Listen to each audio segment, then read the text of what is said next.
모두 자리에 앉아주시기 바랍니다. 마음을 정돈하는 일정이 있겠습니다.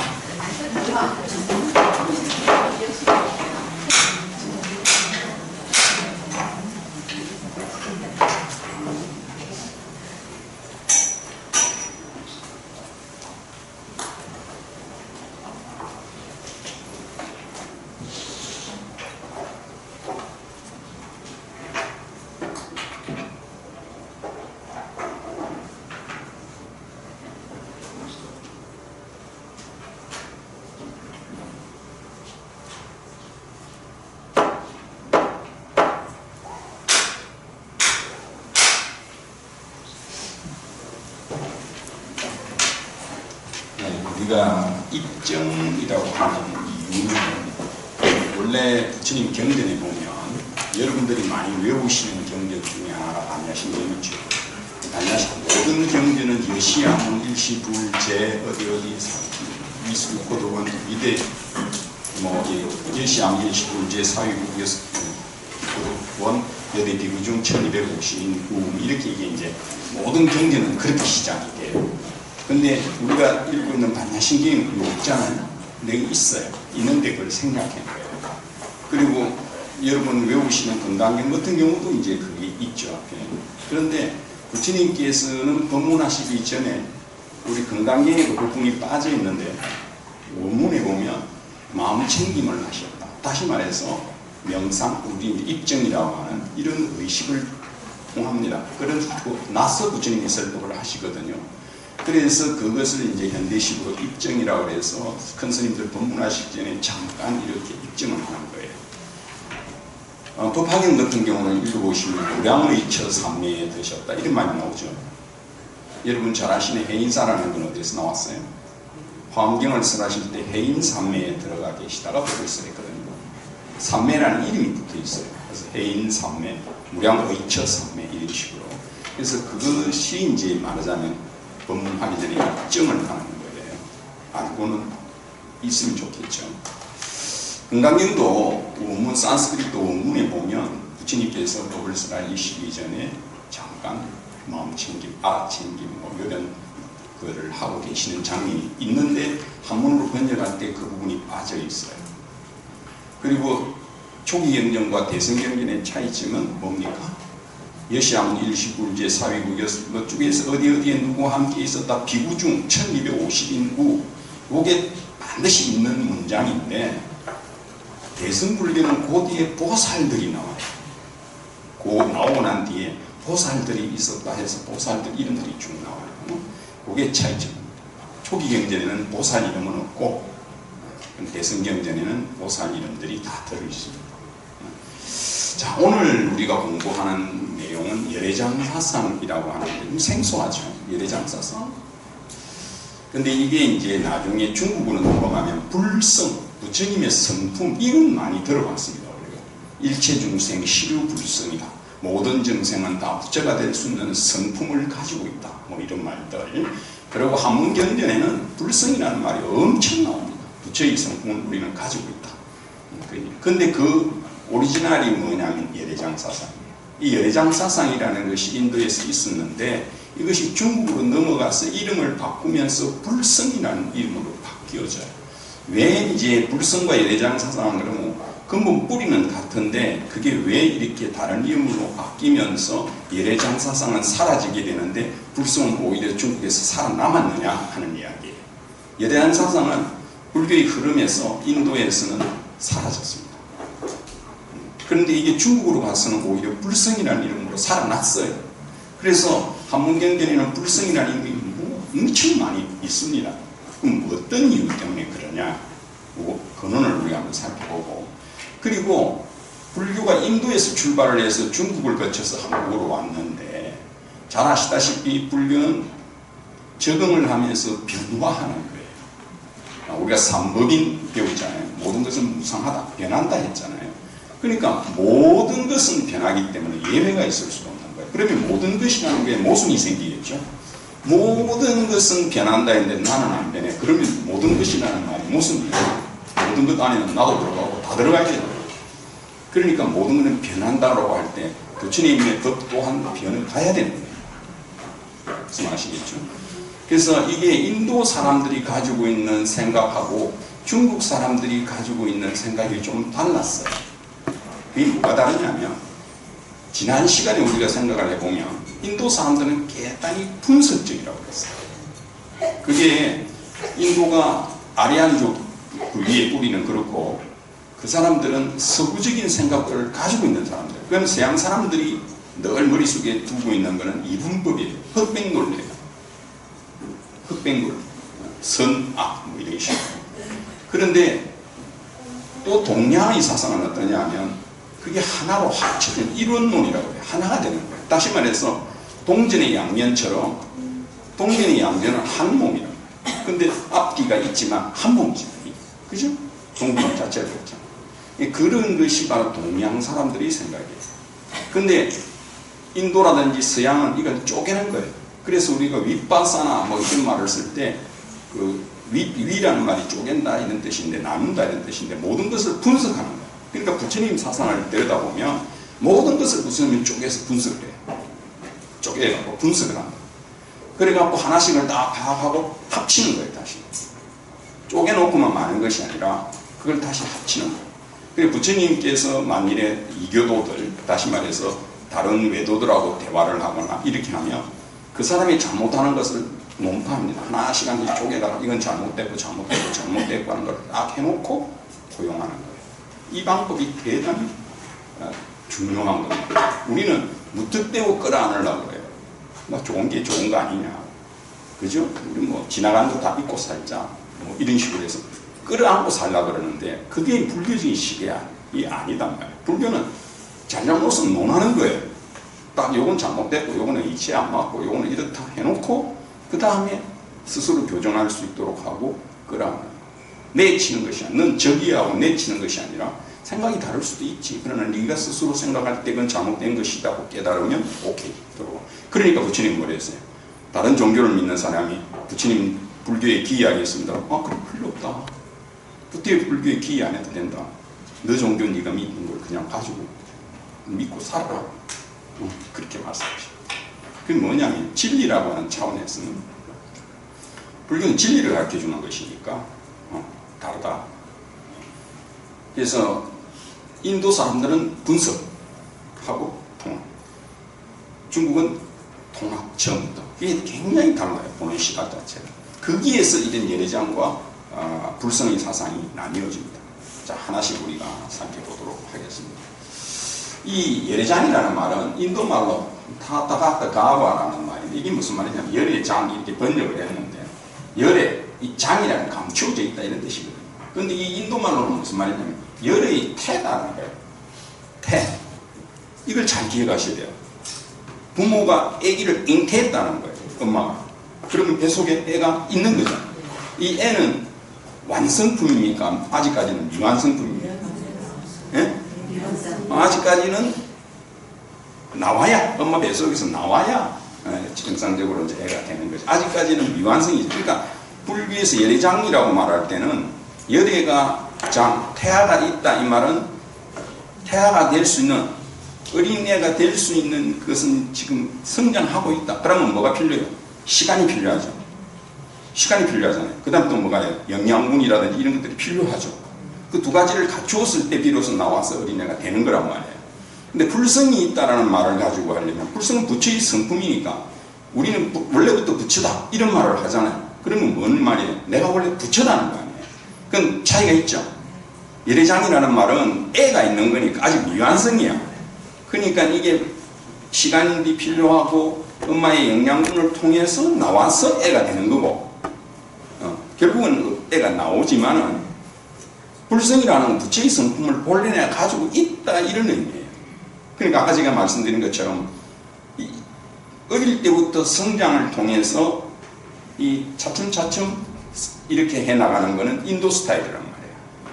그래서 근데 불성사상은 뭐냐면 원래 가지고 있어 내가 불성이. 그러니까 탁 한 생각 돌리면 이 동전을 탁 뒤집기만 하면 원래부터 가지고 있었으니까 우리는 그걸 모르고 있다 이런 말이에요.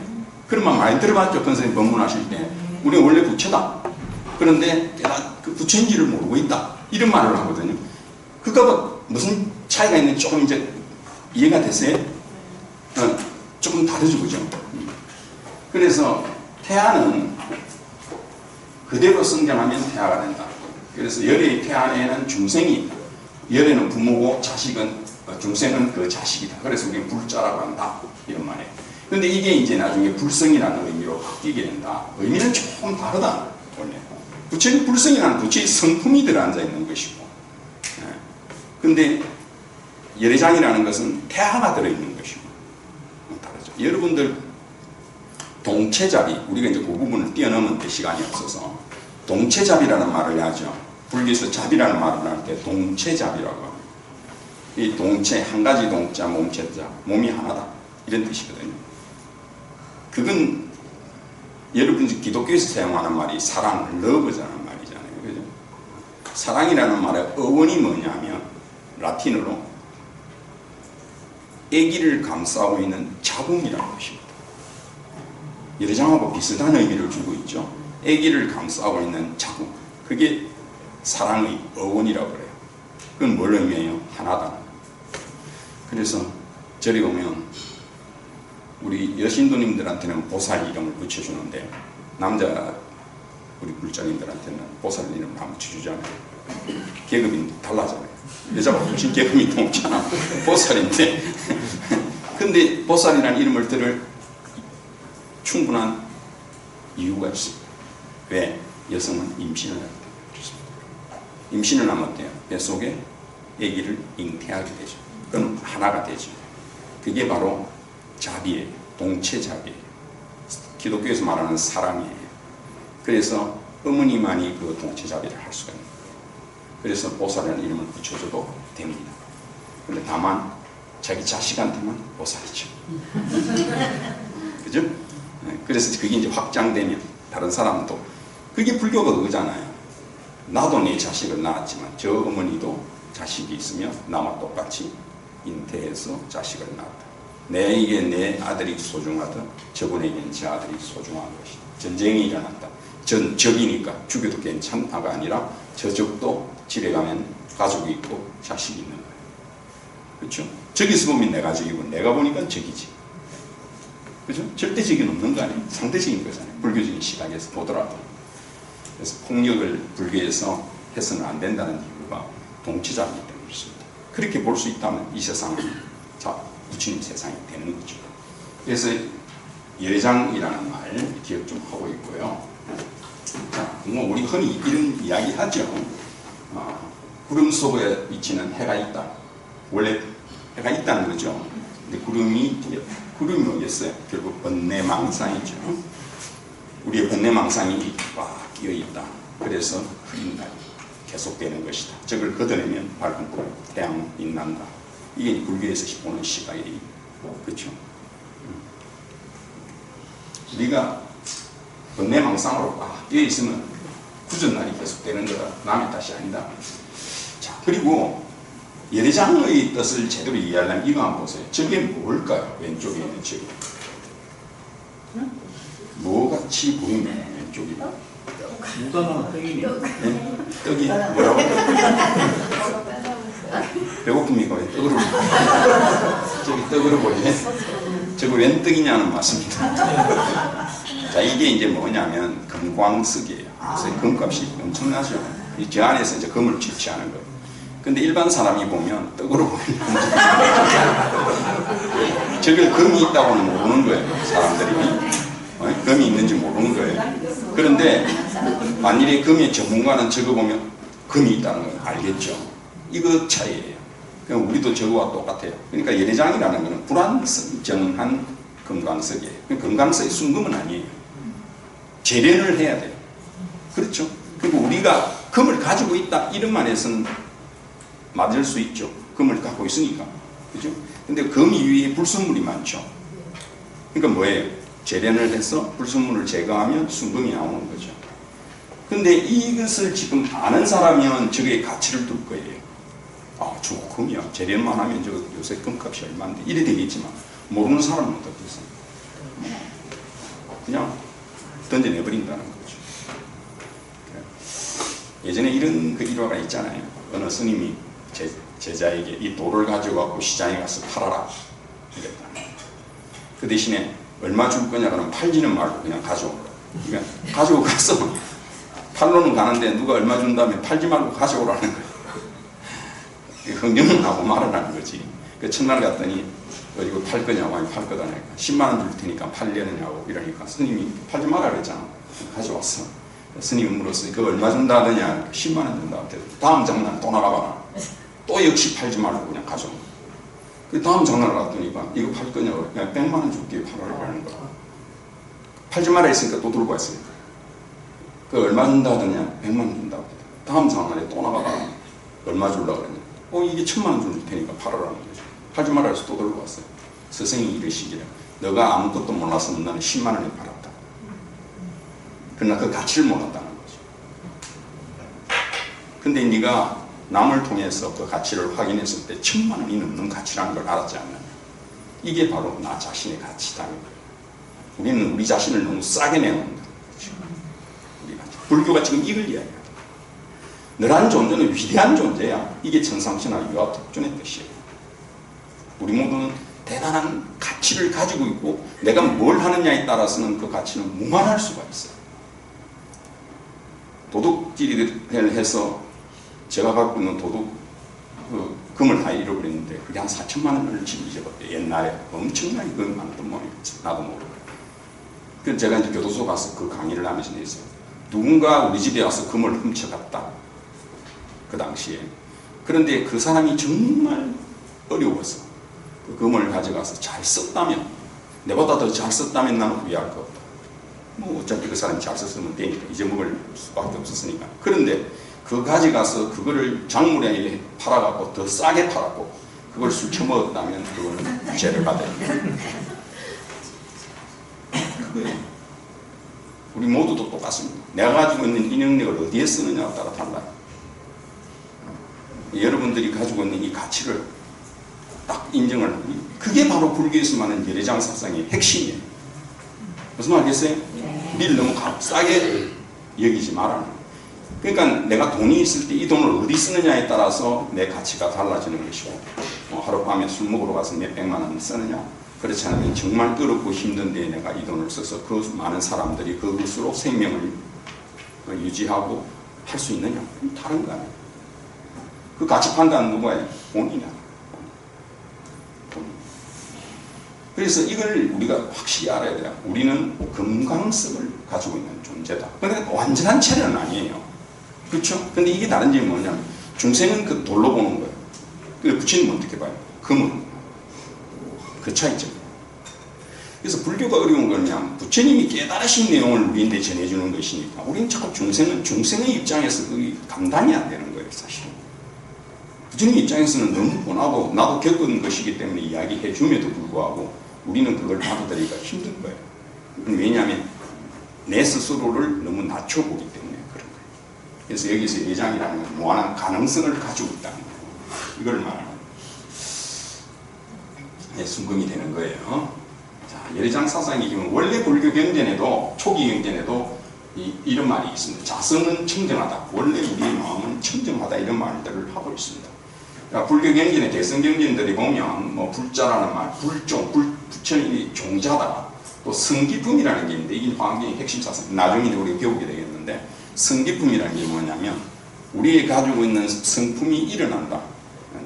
이제 말하자면 그런 의미를 가지고 대반열반경에는 일체중생 11불성 모든 중생들은 부처의 성품을 가지고 있다. 이런 말들이 많이 나오고 있습니다. 그러니까 불교의 기본 그 사상 속에 이런 게 있다는 거예요. 그런데 어떤 문제가 있었냐면 나중에 열애장 사상이 이게 원래부터 갖춰져 있다라고 하는 이 말 자체가 인도의 그 사상인 아트만 사상과 동일하다고 비난을 받습니다. 이게 무슨 말이냐면 불교는 무아예요. 잘 아시다시피 불교의 핵심이 뭡니까? 무상고무아. 모든 것은 변한다. 그 다음에 모든 것은 괴롭다. 모든 것은 실체가 없다. 실체가 없다는 말은 뭡니까? 변하니까 내 마음대로 안 되니까. 우리가 괴롭다는 말은 내 마음대로 안 된다 이런 뜻이었잖아요. 내 마음대로 안 되니까 괴롭다. 그러니까 괴로울 수밖에 없잖아요. 내 마음대로 될 수가 없잖아요. 그죠? 지난번 말씀드렸죠. 내만 의지를 가지고 있는 거, 상대도 의지를 가지고 있기 때문에 내가 좋다고 해서 내 마음대로 안 된단 말이에요. 상대도 상대의 의지가 있기 때문에 상대도 상대의 뜻이 있잖아요. 그러니까 합쳐지면, 둘이가 뜻이 맞으면 그게 일이 되겠지만 내가 주장하는 거하고 저쪽이 다르면 그럼 합쳐질 수가 없죠. 내 뜻대로 될 수가 없는 것이. 그런데 내 뜻대로 되려고 바라기 때문에 이제 괴로움이 생긴다. 이런 이야기죠. 그러니까 이제 조금 어려운 말은 이제 상일성, 주제성 이렇게 한자말로는 쓰는데 그게 무슨 말이냐면 항상 변하지 않고 내 마음대로 되는 것은 없다.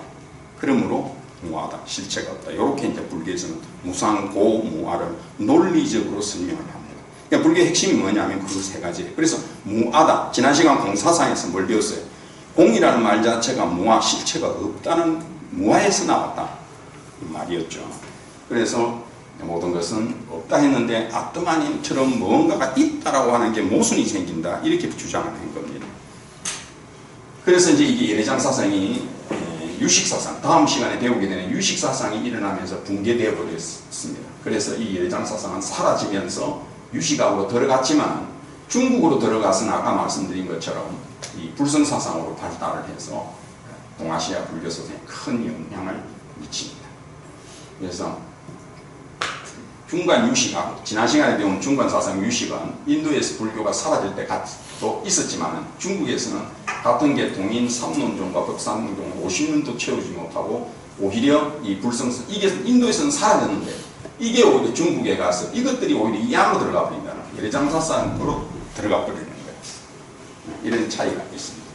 이건 뭐냐면 아까 말씀드린 것처럼 분석과 비판하는 부정적인 입장. 이게 인도에서 분석하고 비판하고 하는 이런 입장보다는 지향과 종합, 하나를 통합하려고 하는 그런 긍정적인 입장으로 바뀌었기 때문에 그렇다. 자, 그래서 유식사상과 예래장사상이 합쳐진 중요한 이 논장으로서는 이 능가견하고 대성기신론 이런 책들은 여러분들은 볼 일이 별로 없습니다. 개인적으로 관심이 아주 있다면 모를까. 그리고 이제 이런 능가경이나 대성기신론을 이해하려면 이 유식사상과 이 예래장사상을 알아야 돼요. 알아야 이 내용을 이해할 수가 있어요. 제가 서울 공원사에서 대성기신론을 강의해달라 해서 한 몇 년 전에 강의를 했는데 참 어렵습니다, 이 내용이. 이제 어느 불교대학에도 이런 대성기신론 강의를 하는 데가 있다 해서 마치고 난 뒤에 그 우리 학생들에게 물었습니다. 지난 학기 뭐 배웠어요? 그러니까 대성기신론을 배웠대. 그래서 어떻습니까? 내가 기신론을 배운 건지 모르겠다. 너무 어려워서 도대체 모르겠다. 그건 이유가 뭐냐면 불교 공부는 스텝 바이 스텝입니다. 우리가 수학 배우는 거하고 똑같아요. 1 플러스 1에서부터 시작해서 빼기 배우고 곱하기 배우고 이렇게 배워서 올라가는 것이지 처음부터 뭐 로고 배우고 이게 있을 수가 없어요. 무슨 말이겠어요? 불교도 마찬가지입니다. 차근차근 기본되는 것부터 배워서 이해해야 보고 왜냐하면 불교가 세월이 지나면서 점점 교리가 발달되거든요.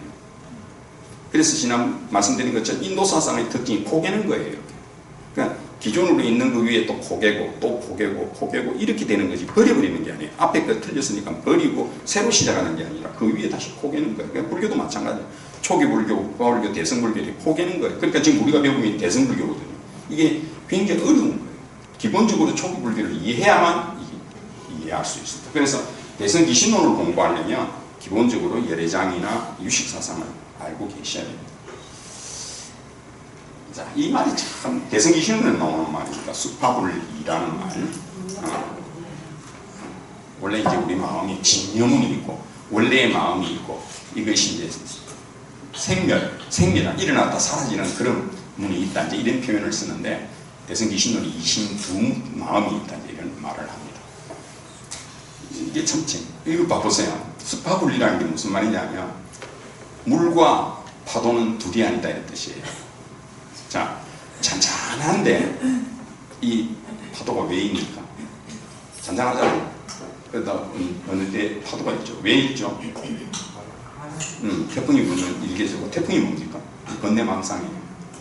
그러니까 우리는 좋은 일을 하고 있을 때 일단 그 사람의 본성이 잘 안 나타나요. 좋은데 뭐 기분 싸울 일도 없고 기분 좋잖아. 근데 어려운 일을 당하면 이게 바람이 부니까 어떻게 돼요? 파도가 치죠. 싸우는 거예요. 어려운 일이죠. 그래서 어떻게 해요? 헤어질 사람은 인도를 둘이서 여행 가라 이런 말을 하거든요. 옛날에 갈 때 둘이서 인도 여행 가. 너무 힘들거든 인도 여행이. 올 때는 따로 비행기 타고 싸운다는 거지. 힘든 일을 해보면 막 짜증내고 이런 사람 있잖아요. 이게 드러나는 거예요. 좋은 일 할 때는 뭐 그런 게 별로 안 드러나거든. 우리도 살아가면서 어려운 일이 생기고 요새 뭐 좋은 일 생기도 하고는 일어났대다 뭐 로또 당첨 때문에 싸운다더만.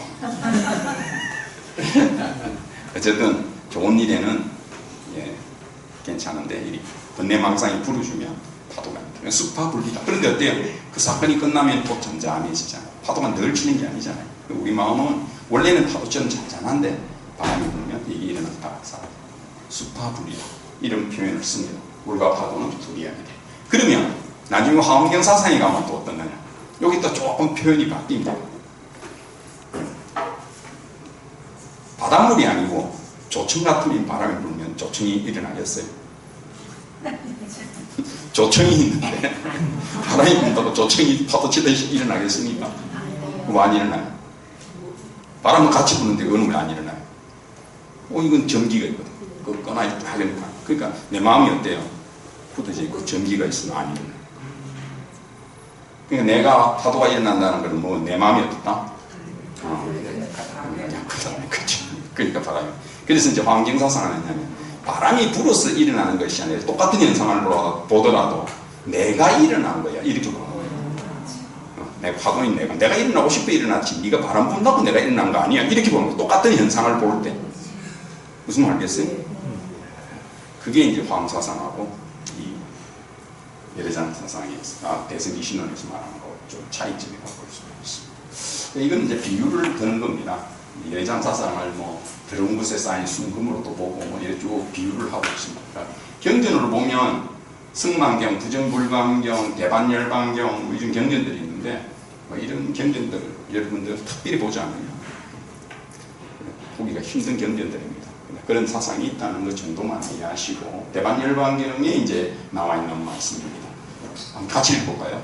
내가 모든 중생을 지혜로 버리기로 하는 것은 나의 스스로의 번뇌에 곁들였지만 그 번뇌는 그의 지혜와 부처의 인식과 부처의 신체가 확과되어 조절했습니다. 모든 중생들은 대표로 모든 종류의 번뇌 속에 있다고 원래 곁들이지 않고 참 차이가 없는 것은 부처는 열애장이라고 있습니다. 이게 이제 열애장사상의 핵심이에요. 그러면 이게 이제 다시 한번 살펴보면 모든 중생이 붓다의 성품을 가지고 있다 하는 거죠. 그래서 이게 이제 보면 벽시가 벼가 된 벼가 될 능력이 벽시에 있기 때문이다. 씨앗인 거예요. 아직까지는. 그래서 화엄교학에서 아까 말씀드린 것처럼 선비 요건 다음 시간에 우리가 시간 나면 화엄사상하고 선사상을 배우겠습니다만은 선사상은 흔히 말하는 삼재가 유심이요 마음이 곧 부처다 이런 말들을 많이 하는 이유가 바로 붓다의 성품을 가지고 있다 하는 이야기고 이제 믿음을 강조하고 있습니다. 믿어야 된다는 거죠. 그래서 여기 승만경에도 그런 말이 있습니다. 마음의 본래는 우선이 청정하고 건대로 오염되어 있다는 것을 완전히 알기가 어렵습니다. 그래서 이건 크게 진리를 깨달은 보살만 받아들일 수 있으며 나머지 성문들은 오직 부처님 말을 믿어야 합니다. 자, 우리가 불교의 가르침을 다 이해는 못하겠죠. 그런데 이제 성은량이라는 데 있죠. 성인이 하신 말씀이기 때문에 우리는 우리 판단으로는 그걸 가릴 수 없지만 성인의 말씀이니까 일단 받아들인다. 이게 성은량이에요. 그래서 부처님이 하신 이 열애장사상도 우리는 잘 알지 못하지만 부처님께서 이렇게 말씀을 하셨으니까 부처님의 말씀을 믿어야 된다 하는 것이 여기 나오고 있죠. 요새 말하자면 자존감을 가지라는 겁니다. 요새 뭐 자존감, 이 자만심하고는 다르죠. 자존감을 가지라는 겁니다. 부처님의 사상은 보세요. 이 땅에 오셨을 때 뭐라 그랬어요? 천상천하 유아 독존이라 그러셨고 마지막 인멸하시면서 무슨 유언을 남기셨어요? 너 자신을 믿고 진리를 믿으라 했죠. 너 자신을 믿으라는 이유가 뭡니까? 그게 바로 자존감을 가지고 하라는 거예요. 모든 교리가 그렇게 짜여져 있습니다. 우리 고인멸대화 할 때도 그랬죠. 괴로움의 현실, 괴로움의 원인, 괴로움을 소멸 다 해결했다. 그 다음에 그 소멸하는 방법, 이 순서를 바꾸는 이야기 말씀드렸죠. 왜 고집 도멸이 아니고 고집 멸도냐 이거야. 원래적으로 보면 병이 났다, 병의 원인을 알았다, 약 먹었다, 나았다 이렇게 돼야 되는데 불교는 바꿔놨잖아. 나았다, 어떻게 해서 약 먹었어, 일어났단 말이야. 그 순서가 바뀌었단 말이야. 그 이유가 뭐라고 그랬어? 그게 첫째는 경험을 했다. 내가 해보니까 그렇더라. 내가 이걸 해보니까 이게 두 번째가 뭐랬어요? 네 의지를 가지고서 목표를 가지고서 하라 하는 것을 말씀해요.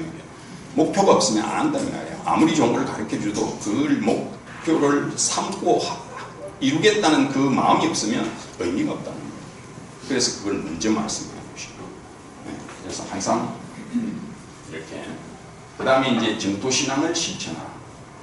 대승기신론도 그렇고 보성론의 마지막 해에는 왕생을 항상 이야기하고 아미타 부처님을 항상 생각하십시오. 그래서 정토신앙을 이야기하고 있다. 아까 말씀드린 것처럼 예레장사성의 한계가 뭐냐면 아트만이 있었다. 이게 중요하다. 예레장사성의 의미가 뭐냐? 우리가 이 예레장사성을 통해서 뭘 배울 것이냐? 첫째, 인간은 무한한 가능성을 가진 존재다. 천상천하 여독존이라고 했죠. 자기 자신을 너무 낮추지 마라.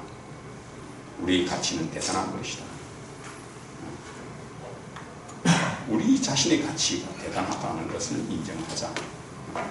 무한한 가능성을 가지고 있다. 두 번째는 인간은 소중하고 귀한 존재다라고 했고요.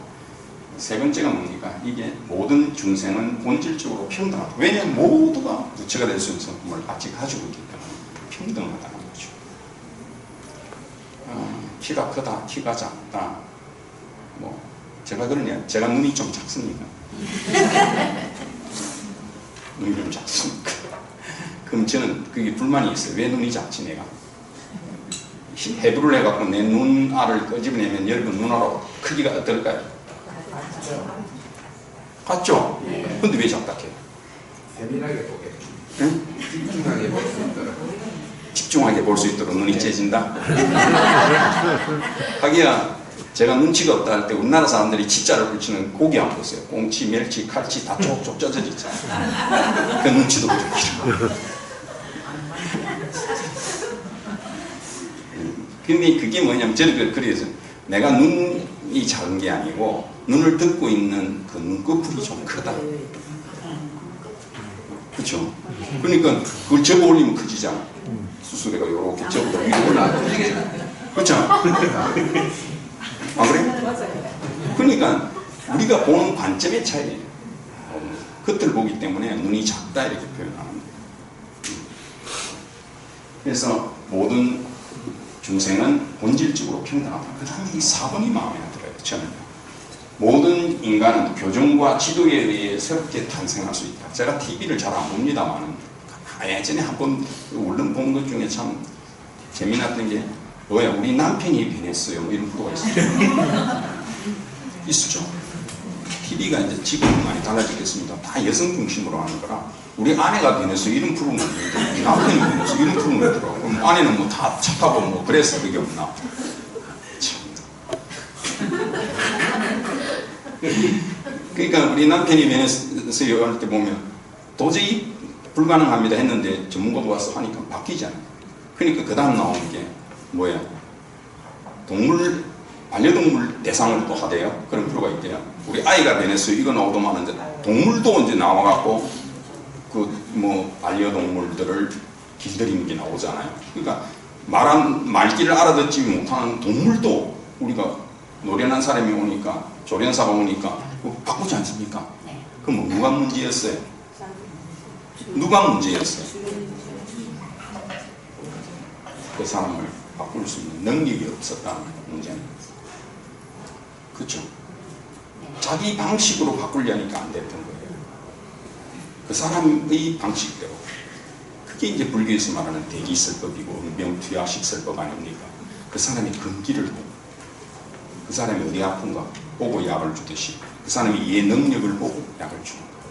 이 사실은 유튜브 강의나 이런 걸 제가 참 싫어하는 이유가 바로 이겁니다. 왜냐하면 지금 여러분들하고 지금 이렇게 강의를 하면 라이브잖아요. 여러분들의 표정을 읽으면서 강의를 하잖아요. 지금 여기 찍는 거는 이거는 사놓고 저만 찍잖아요. 그러니까 뭐 강의 저렇게 뭐 들을 때는 재밌다니까 돌아서서 욕하고 그게 상대가 없기 때문에 그래요. 그래서 좋은 점도 있지만 이게 이제 라이브라는 건 그때그때 이제 상황에 맞춰서 하는 그런 것도 있죠. 어쨌든 교정과 지도에 의해 새롭게 탄생할 수 있다. 그러니까 불가능한 것이 아니라 어려울 뿐이다.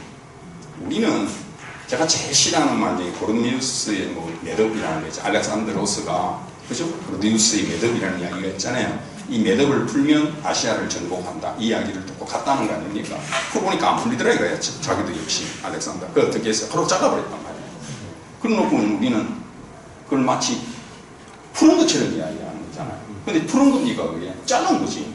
물론 생각의 전환은 있을 수 있었겠죠. 남은 걸 풀려고 했는데 이건 잘라버렸으니까. 뭐예요?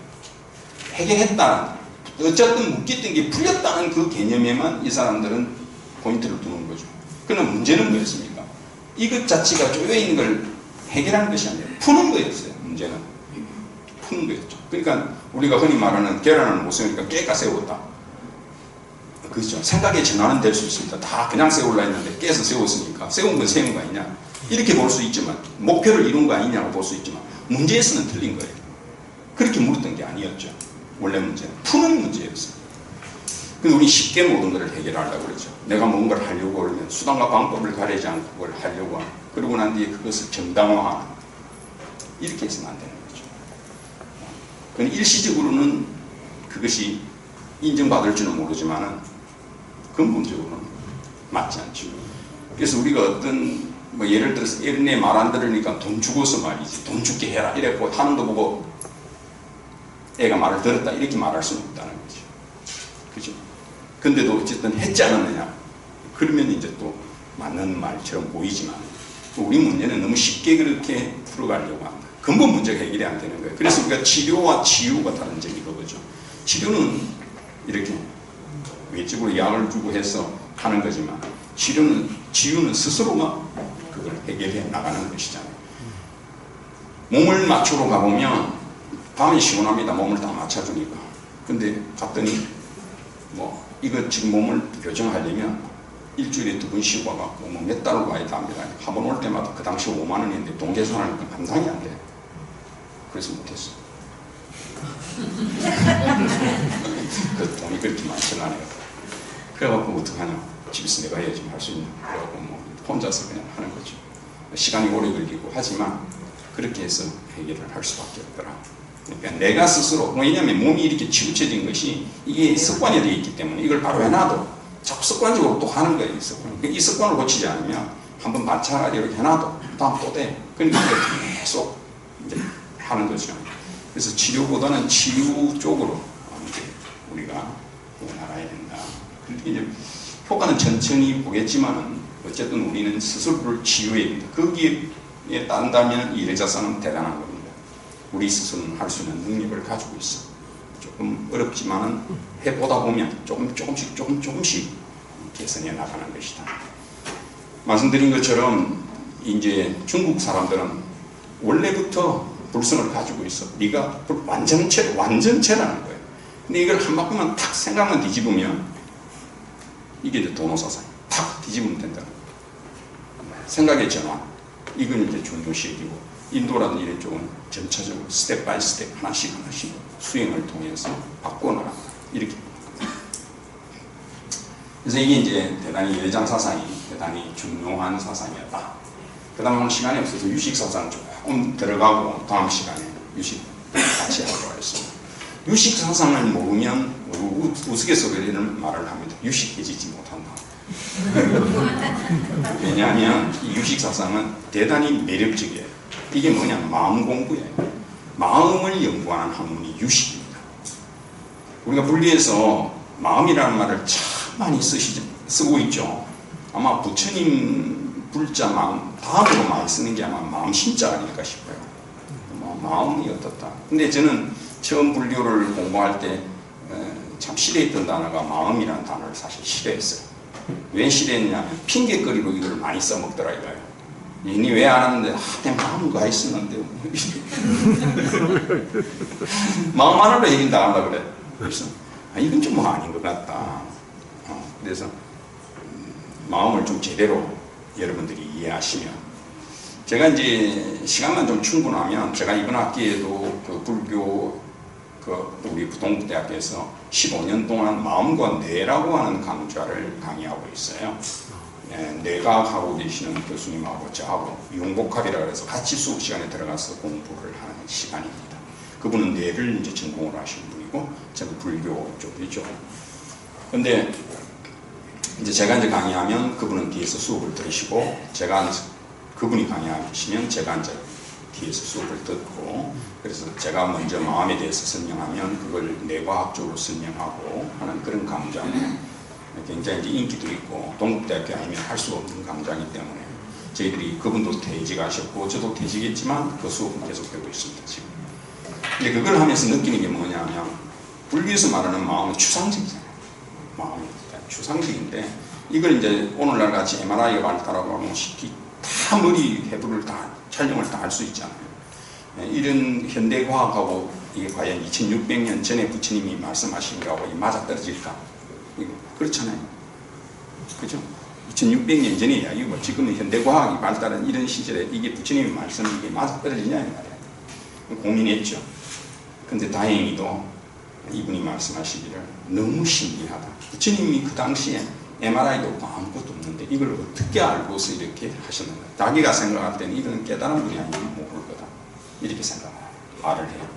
그만큼 불교에서 유식이라는 것은 오랫동안 많은 분들이 물론 깨달음을 통해서 또는 공부를 하셨던 밝혀진 부분들이 많습니다. 유식이라는 거. 근데 이제 굉장히 어려우니까 시간도 없고 하니까 이 시간 엑기스만 딱 여러분이, 지난 시간에 제가 중간사상할 때 세 글자만 알아라 하는데 뭐였어요? 공과중 세 글자만 이해하면 된다 했죠.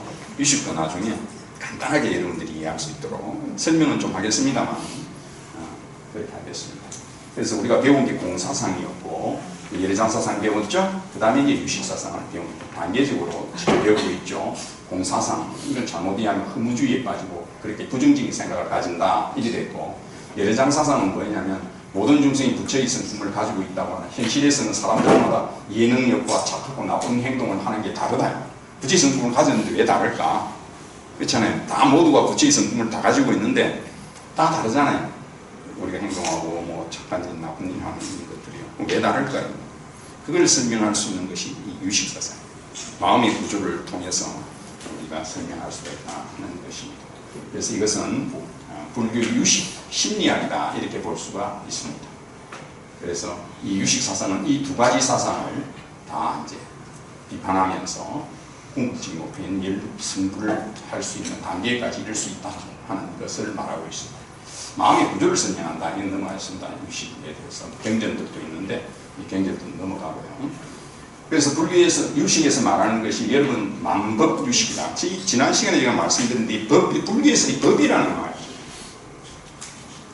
한자로 이 법, 다른마, 단마 이러는데 인도말로 이 법이라는 말이 뜻이 여러 가지가 있죠.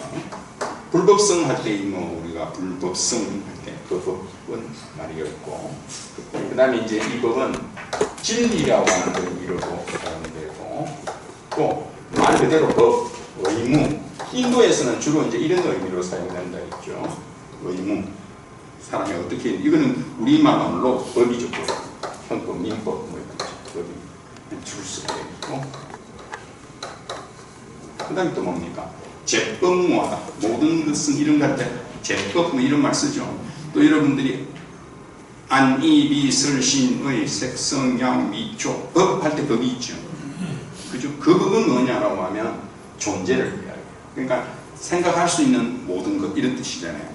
눈은 색이니까 형색을 보는 거고, 귀는 성, 소리를 듣는 거고, 그것처럼 의, 생각, 마음은 법.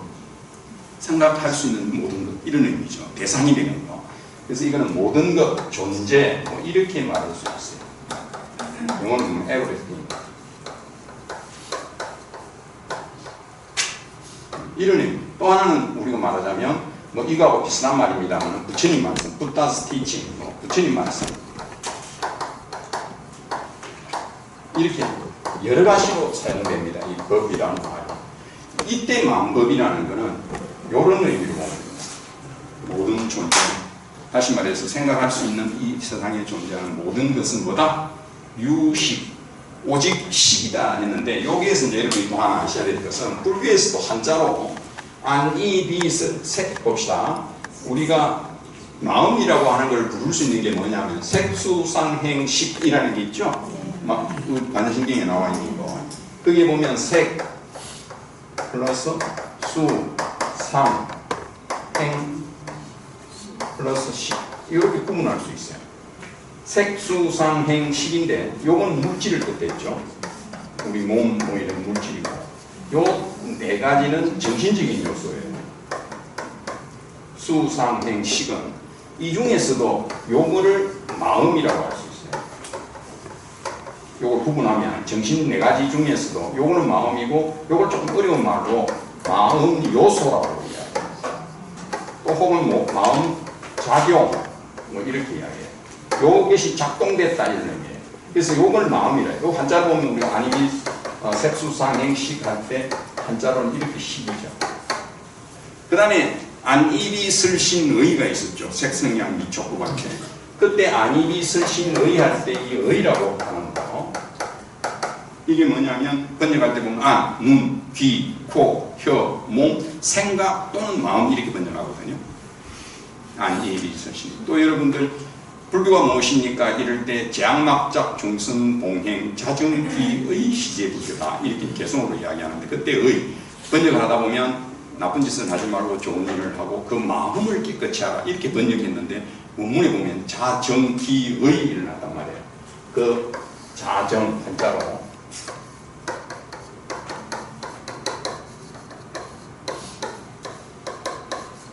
이렇게 한자로는 이렇게 쓰거든요. 의, 요거거든요. 근데 번역할 때가 한다. 스스로 그 마음을 깨끗이 하라. 이렇게 번역한단 말이에요. 그래서 이게 또 마음이라고. 그 다음에 우리가 잘 아는 신도, 마음 신자도 신이고. 그러니까 이게 다 마음을 뜻해요.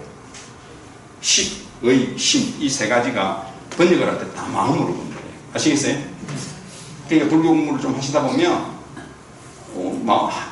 한글로는 마음 한 글자인데, 하나인데, 이게 한문으로는 식 해놓고도 마음이라 번역하고, 의 해놓고도 마음이라 번역하고, 심, 이건 뭐 당연히 마음. 그렇죠. 이게 다 마음이라고. 그래서 여기서 만법 유식이라는 말은 저 끝에 식자는 어떤 뜻으로 쓰인다? 마음의 뜻으로 쓰인다. 식이라는 저 한자로 적어져 있는데 그래서 번역을 할 때 어떻게 한다? 모든 법은 이 말은 모든 것은 마음이다. 이렇게 번역한다. 번역을 할 때 유식 오직 마음이다. 이해가 되세요? 이걸 모르면 어떤 때는 식이라 했다. 어떤 때는 의라 했다가 어떤 때는 심이라 했다가 이러니까 헷갈릴 수 있어요. 여기도 보면 다 뭐였어요? 유식이라는 말을 쓰고 있죠. 그러니까 뭐예요? 이 세상의 모든 존재하는 모든 것은 그 자체의 기준이 있는 게 아니라 그것을 인식하는 자기 마음이다니까. 그래서 너 눈에 뭐밖에 안 보인다 이런 말이 나오는 거예요. 똑같은 상황인데 누가 보느냐에 따라 상황이 다르다. 일견사수로란 말이 불교에 나오잖아요. 물인데 인간이 보면 물이고, 그죠? 물고기가 보면 집이고, 뭐 이렇게 표현되는 거 같죠? 그것처럼 뭐 다 달리 본다는 거예요. 10인 10색이다 이런. 보는 사람마다 다르다는 거예요. 그게 이제 유식의 특징이에요. 그러니까 우리는 가치를 바깥에 있다고 보는 거예요. 이게 얼마짜리다 그러면 그 가치가 거기 있다고 보는데 판단은 내가 하는 거예요. 아무리 비싸도 내인데 소용없으면 안 한다.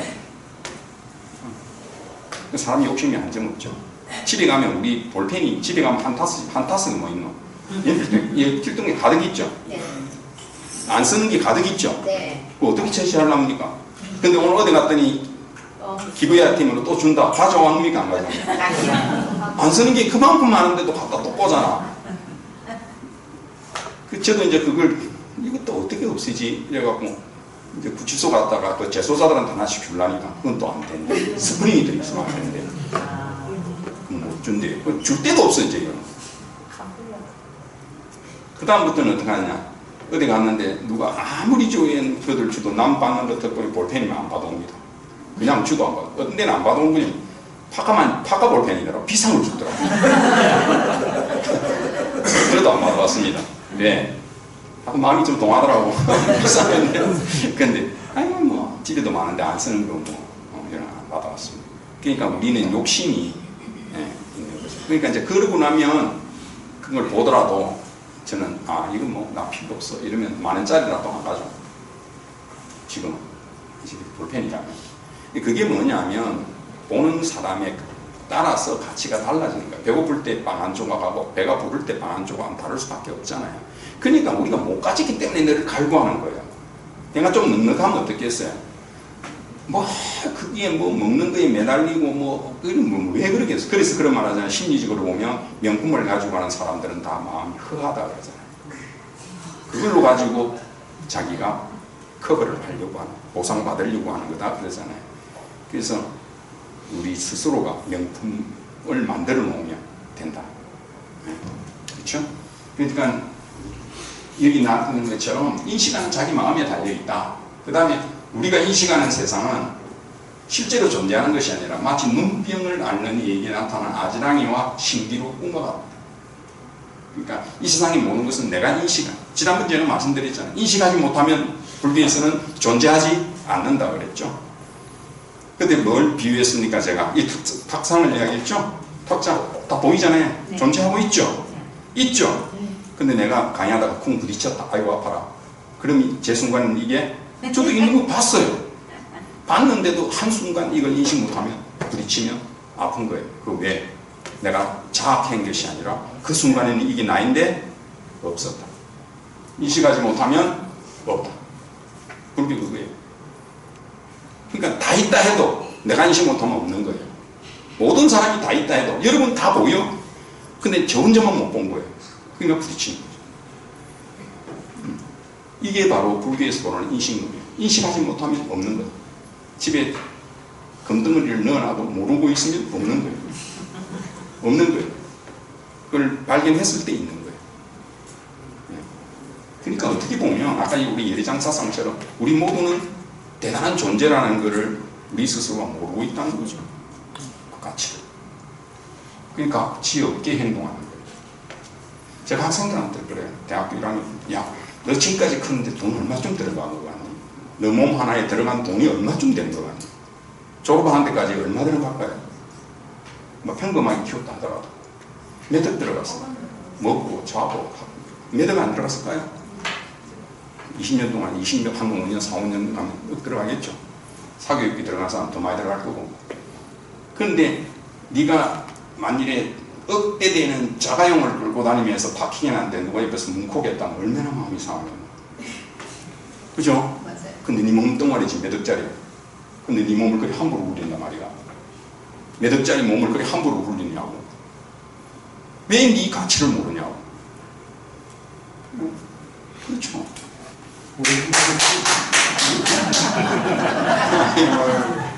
우리 그러니까 그걸 일러줘야 돼요. 자신의 가치. 근데 우리는 자꾸 잘못된 걸 지적하고 그러면 안 돼요. 우리들도 크면서 다 잘못한 일들을 하고 돌이켜보면 그런 일도 많았잖아요. 그러면서 성장하는 거예요.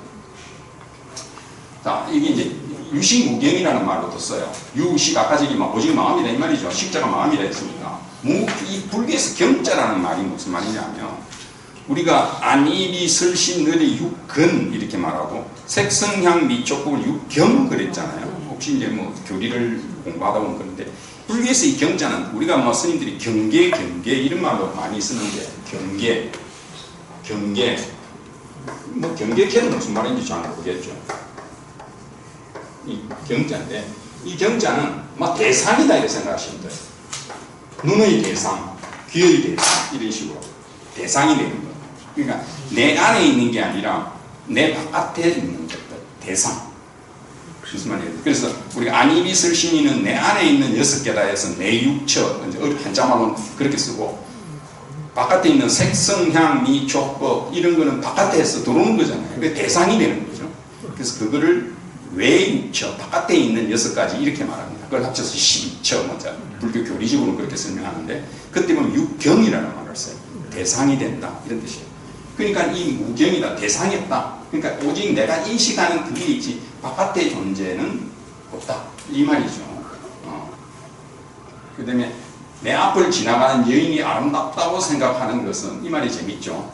아름다운 여인을 인식하는 것이 아니라 내 의식 속에 아름답다고 생각하는 여인을 인식하는 것이다. 이게 무슨 말이냐면 나는 생머리가 좋아. 나는 쌍꺼풀을 안 했는 여자가 좋아. 이 가치관을 잘 가지고 있을 거 아니에요. 그죠? 아, 저 여인이 예쁘다 그러면 내가 볼 때 예쁜 거예요. 생머리를 하고 있고 쌍꺼풀을 안 했는데 눈이 크다. 나는 이쁘다. 이렇게 생각하는데 옆 사람은 파마 머리가 더 좋고 이런 게 더 좋다. 그럼 그건 뭐 이쁘노? 이래 되는 거예요. 다른 거예요, 가치관이. 그죠? 그래서 뭐냐면 우리가 아름답다는 것조차도 내가 아름답다고 생각하는 그 여인이 지나가야 아름답다는 거예요. 이게 이제 객관적인 평가가 어려운 건데, 그래서 이거 좀 말이죠. 네 말 맞다 이럴 때 우리가 말을 할 때, 그래서 네 말 맞아 이럴 때 말 자체가 맞은 겁니까? 내하고 생각이 같다는 말입니까? 내하고 생각이 같다는 이야기잖아. 근데 알고 보면 지도 나도 틀렸는데. 그렇죠? 둘 다 틀렸어. 사실에는 안 맞아. 그런데도 생각. 사람들 중에는 이렇게 좀 뭐랄까 주지름 오지랖 넓다 그러나. 그래서 어제 이제 무슨 일이 있어갖고 OX 퀴즈를 좀 내달라 해서 제가 이제 OX 퀴즈를 내가 이쪽으로 가고 이런 거 있잖아. 그걸 하라 했어. 그래서 뭐 문제를 냈는데 누가 여기 써있던데 계속 저쪽으로 가라고 자기가 잘 아는 것처럼 막 뭐라고 이쪽으로 보내더라고. 그만 하면 될 텐데. 이 문제를 낼 때 보면 어렵게 내는 걸 좋아하는 경우가 많습니다. 어렵게 내면 틀리도 쪽팔리지 않잖아. 어차피 다 모르니까. 그지? 근데 쉬운 문제를 내면 틀리고, 아이, 그것도 모르나 이러면 여기 아마 내보라면 전부 힘들어 할 거예요. 너무 아는 거를 신분 냈는데, 내 공부 좀 했다는 사람이 틀린데 떡 써가 있는 거지. 그래서 우리 스님은 처음부터 뺐거든. 그런 사람들하고 이렇게 빼고, 그 다음에 그렇게 했는데, 그러니까 자기 주관을 가지는 거예요. 근데 자기 생각하고 맞은 게 맞다라는 그 생각에 빠져 있는 거예요, 지금.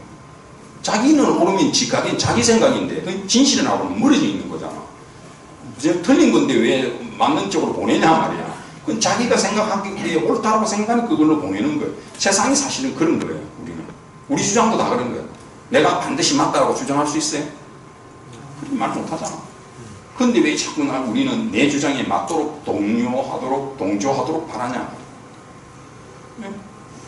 그렇게 잘못은 그렇게 따지는 게 아니고 잘못된 거는 그런 게 아니잖아요.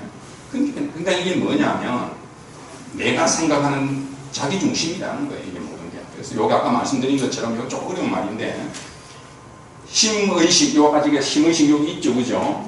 이것이 다 마음이라고 그랬죠. 이 어려운 말로 심체일설이라는 말은 마음, 심의식이 세 가지는 전부 하나로 본다 이 말이 쉽게 말해서 식도 마음, 의도 마음, 심도 마음으로 이렇게 본단 말이에요. 다 저거를 마음으로 봤다.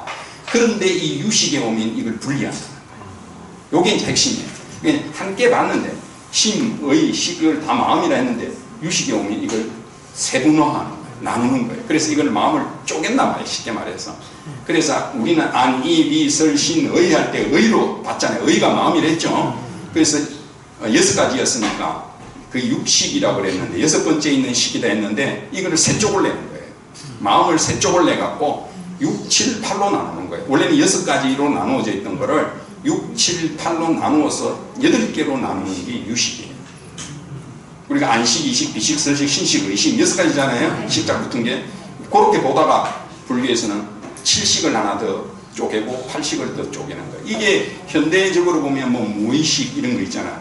우리가 의식이 있고 무의식이 있고 우리가 그런 이야기 하잖아요. 빙산이 있으면 빙산은 드러나는 건 하나밖에 일부고 사실은 밑에가 더 빙산이 크다. 무의식이 된다. 그래서 분류에서도 무의식, 우리 잠재의식 이렇게 이제 일반적으로 말하는데 아래아식이라고 그래요. 여기 아래아식이라는 용어가 나오죠. 의식이 이제 있고 말라식, 아래아식 이렇게 구분을 하는데 이 아래아식이 말하자면 저 깊이 있는 그 무의식이에요. 아래아식이 불교에서 그렇게 설명하는 거예요. 요게 이제 일반 심리하고 보면 조금씩 다른 점이 있어요.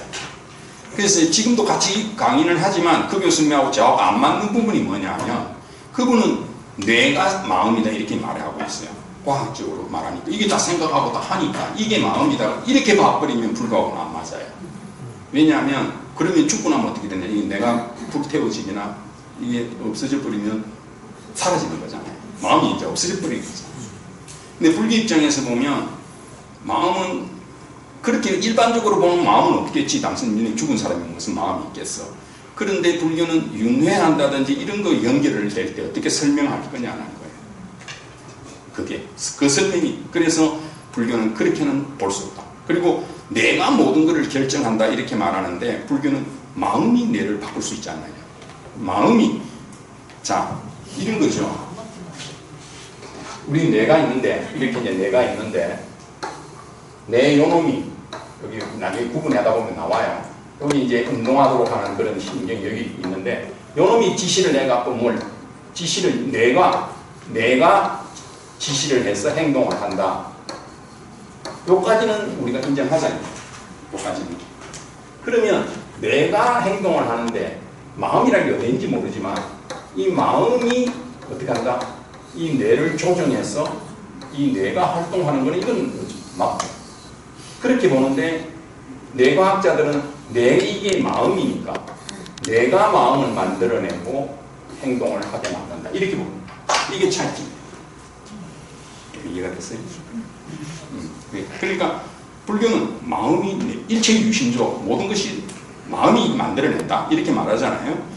그럼 결국 마음이 뇌를 움직일 수 있지 않느냐, 뇌도 바꿀 수 있지 않겠느냐. 이걸 이제 조금 어려우면 뇌의 가소성이라는 말을 쓰는데 그것도 맞다는 거예요. 요새는 그것도 인정을 합니다. 나중에 이제 함께 보겠지만 마음이 뇌를 바꿀 수 있다. 이게 이제 불교에서 말하는 것이고 지금 이걸 받아들이고 있습니다. 마음이 뇌를 바꿀 수 있다.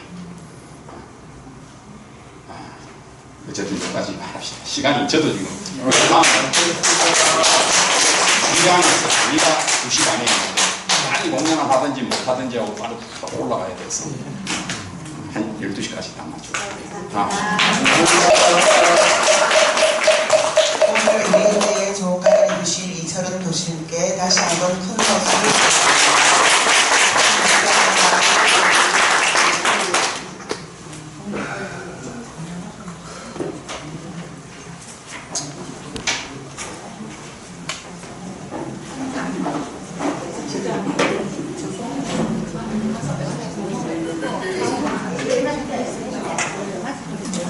시간이 알려주시기 바랍니다.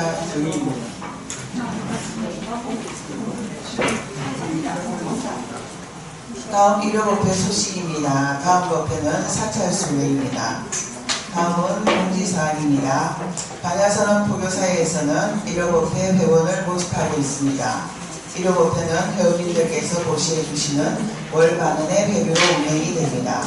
회비는 법문집 발행과 법사님을 모시는 법사비로 소중하게 사용됩니다.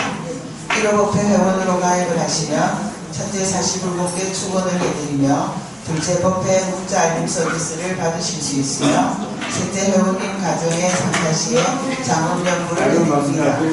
신부님들의 마음을 동참 바랍니다. 기도 안내입니다. 해운대 반야선언에서는 매월 양력 1, 2, 3일 저녁 7시 신묘 삼고 대단하게 기도, 매주 수요일 저녁 7시 나를 찾는 명상, 매월 둘째 주 토요일 저녁 6시 건강경 독송 기도를 봉행합니다. 매월 셋째 주 일요일에 사찰순례를 실시하고 있습니다. 이번 달에는 안동 인강사 주변에 있는 낙동강에서 방생 법회를 하고 안동 인강사 공정사로 사찰순례 예정입니다. 매월 넷째 주 일요일 10시부터 반야불교대 부학장이신 포교사단 부산지역